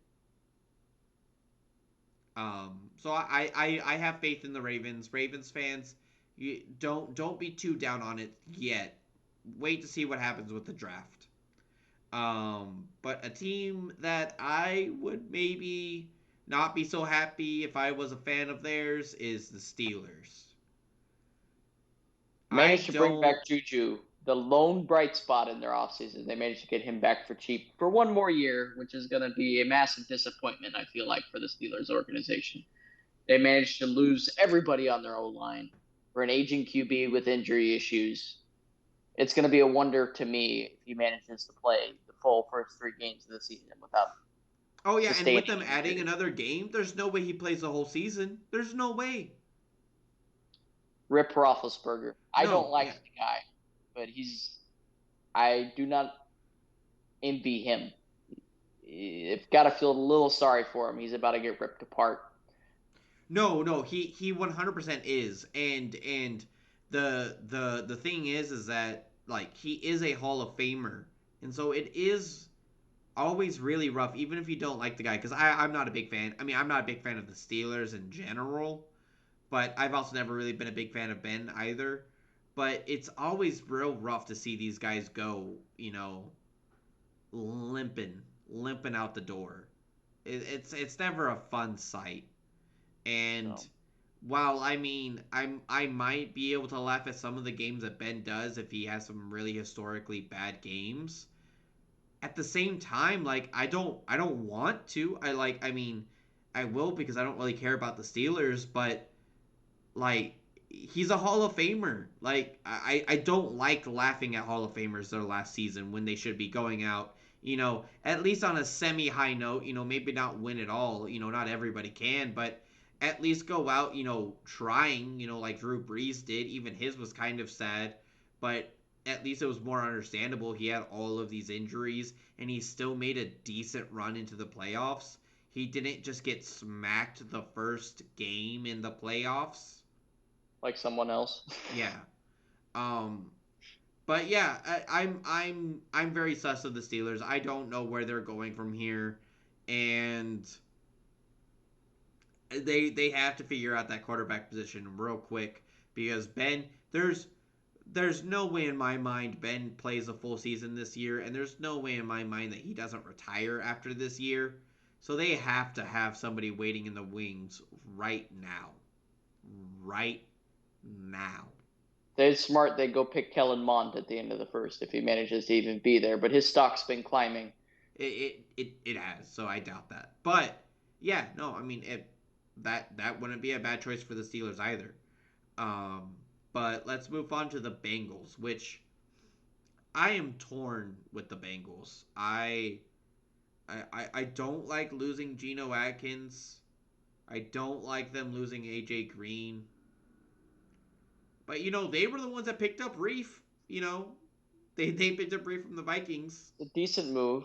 There was some better linemen available with the amount of money they had to throw at the issue. But instead, they decided to throw their money at Trey Hendrickson instead of Carl Lawson, which Yeah. is an ugly, ugly move and makes me give them almost a failing grade for this offseason. Now, he's higher on it than I am, but I do not think they paid Trey Hendrickson more than Lawson got.